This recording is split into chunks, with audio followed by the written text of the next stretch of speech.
Hi, I'm Charles with AniCap. The story begins as a man explains that he has died and thinks he was reincarnated as a young girl. This isn't the case though, and he reveals that he was actually reincarnated as a sword. He recalls how he had died after being hit by a car as a human and woke up in another world as a sword. A mysterious voice tells him to prepare for a rough life ahead, and the sword comforts himself by remembering how these reincarnation tropes often come with broken skills. A self-check reveals that he is an intelligent weapon and has pretty good skills, including telekinesis. Goblins appear to attempt to take him, but they can't and only spit on the sword. In retaliation, the sword uses telekinesis to wield himself and brutally eliminates them all. After doing so, he realizes that he is able to take the skills of those he defeats and earns crystals as well.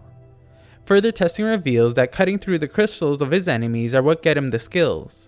He feels a bit lonely without a wielder though, and plans to level himself up for when someone comes along to claim him. Elsewhere, a young girl named Fran is treated poorly and states that she will become stronger. Later, our sword explains that using telekinesis drains his magic power, and he can only control himself for 3 minutes. He would eventually acquire magic draining abilities along with a floating ability that would allow him to go for longer. Defeating more enemies eventually results in him leveling up and earning upgrades for his skills. He continues his rampage after finding a goblin lair and destroys the Goblin King's head easily since no one expects a sword to fly on its own. His skills are growing rapidly and he excitedly anticipates eventually finding a wielder. Elsewhere, Fran attempts to rescue another slave, but can't as the necklace she wears forces her to obey orders. She continues to be taunted the next day, and further attempts at retaliation are stopped as well. Fran is undeterred though and promises to get stronger still. Later, the sword explains that the further away he moves from his pedestal, the stronger the monsters become. The stronger the monster, the more crystals and skills he earns. Things have gotten too easy, so the sword sets his sights on the Slime Lord in Area 5. The Slime Lord is not to be toyed with though, and the sword decides to use the strongest attack in his arsenal, Heavenly Slash. The aftermath is devastating, and he realizes that he must get stronger to protect his future wielder. He earns the instant regeneration skill though and tests out a personal item storage skill. The sword then goes on to defeat several other bosses using a combination of his new skills and clever tactics. Things have gotten too easy in Area 5 now as well, so he decides it's time to head out to uncharted lands. When he does, the sword stops to evaluate but realizes that he cannot move. All the skills he tries to use just get absorbed into the ground. 3 days go by and he begins to hope that a beautiful elf comes to rescue him. However, 10 days go by and he wishes for anyone to come save him. A full month would then pass and the sword now hopes that anything would come to claim him. He now laments how he has become the strongest sword only to rust away all alone. Elsewhere, Fran's carriage is attacked and the slaves are ordered to sacrifice themselves so their owners can escape. Fran realizes that she is going to die, but the owners are all killed and she can now move freely. She refuses to die there and attempts to fight the ferocious beast. Her attack is useless, but she once again promises to become strong, just as the sword calls out to her. The sword is able to use telepathy to communicate with the girl and explains that to her. Fran states that she is shocked, but in reality hardly shows any emotion. The sword demands that she pull him from the ground, and she manages to do so just before being attacked. The sword explains that she must equip him like her life depended on it, and she does, which allows a bunch of his high-level skills to be shared. Fran is able to fight easily now and shuts out all thoughts in order to defeat the beast. Their final attack is swift and Fran realizes that it was all thanks to the sword.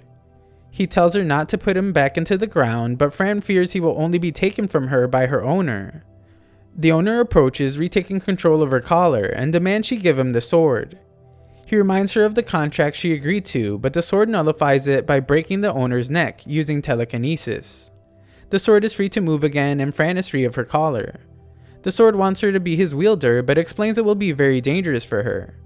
Fran is certain though and explains that she needs to become stronger. She explains that black cats like her have never evolved. It was her parents' dreams to do so, and now she is determined to evolve herself. The sword likes her resolve and vows to help her accomplish her goal. The two formally introduce themselves, but the sword doesn't have a name.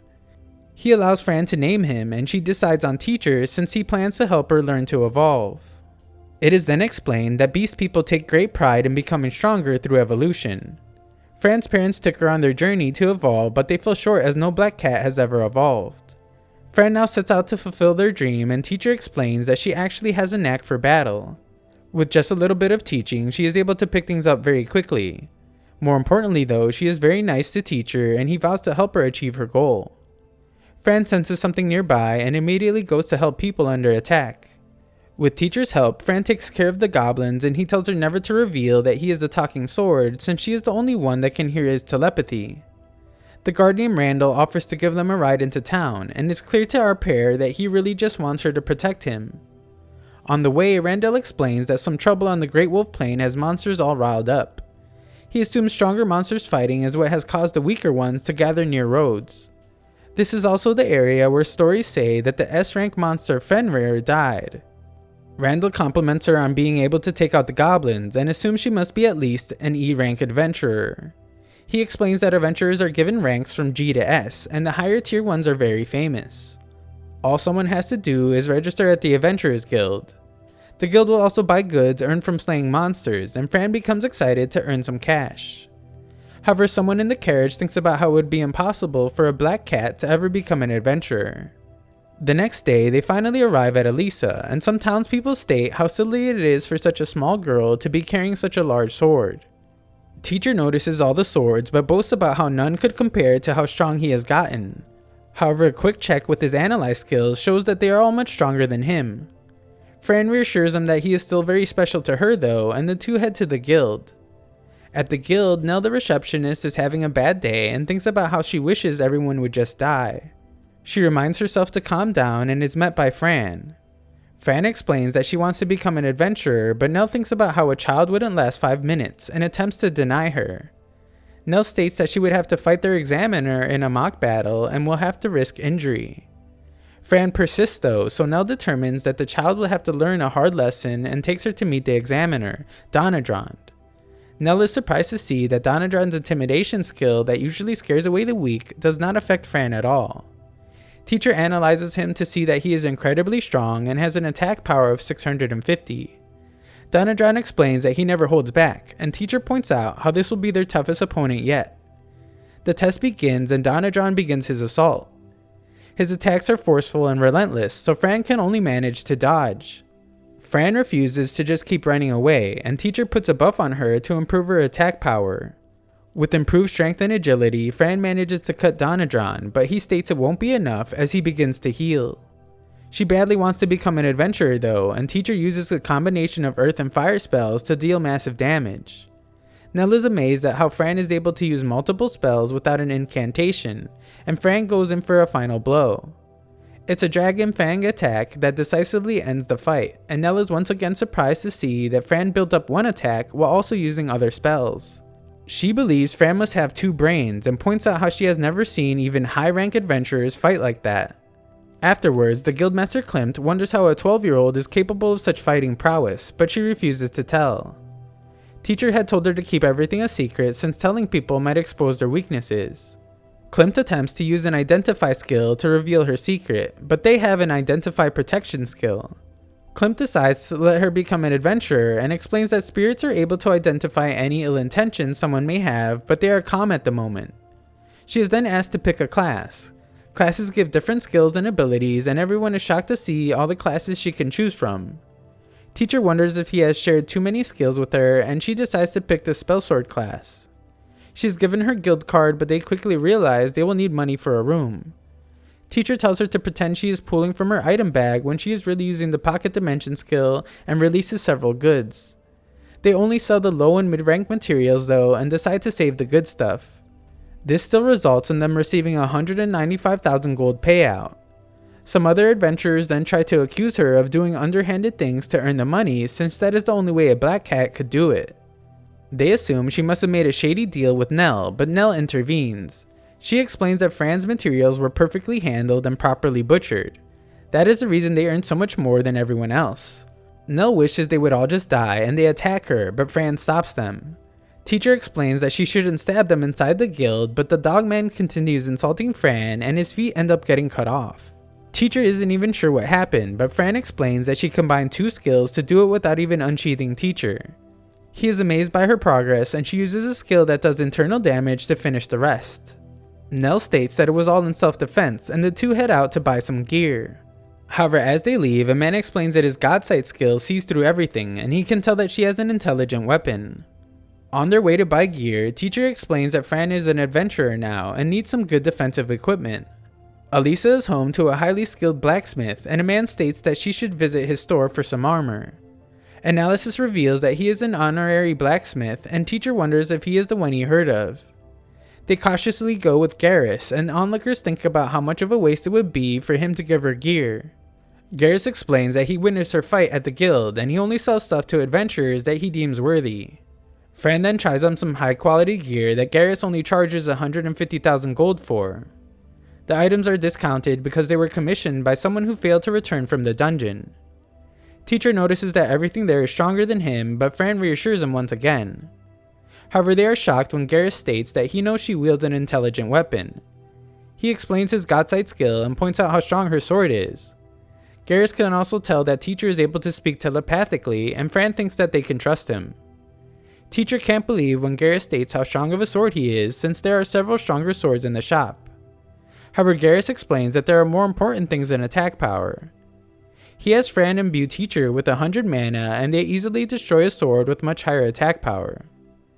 Garrus explains that teacher's mana conductivity is A rank, which results in a 200% stat boost.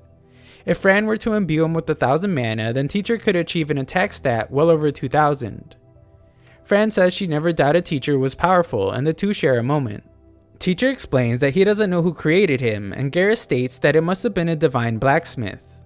There are only 5 in existence, and teacher begins to wonder if he is a legendary sword.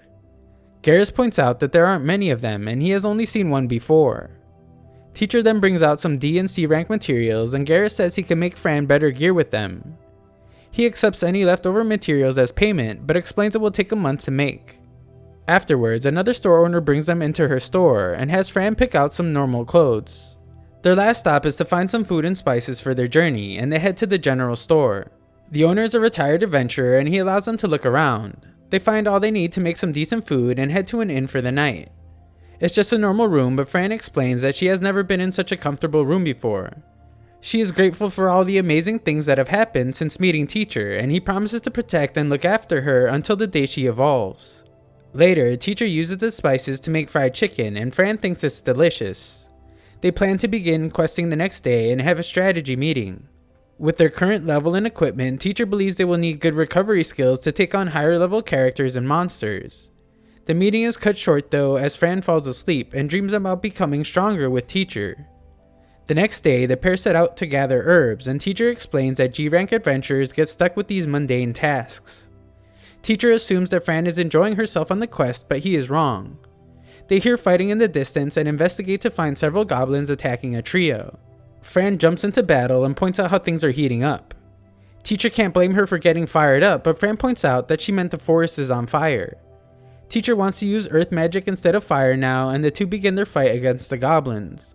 They end the fight quickly, which amazes the trio, and Fran uses recovery magic for the first time to heal everyone.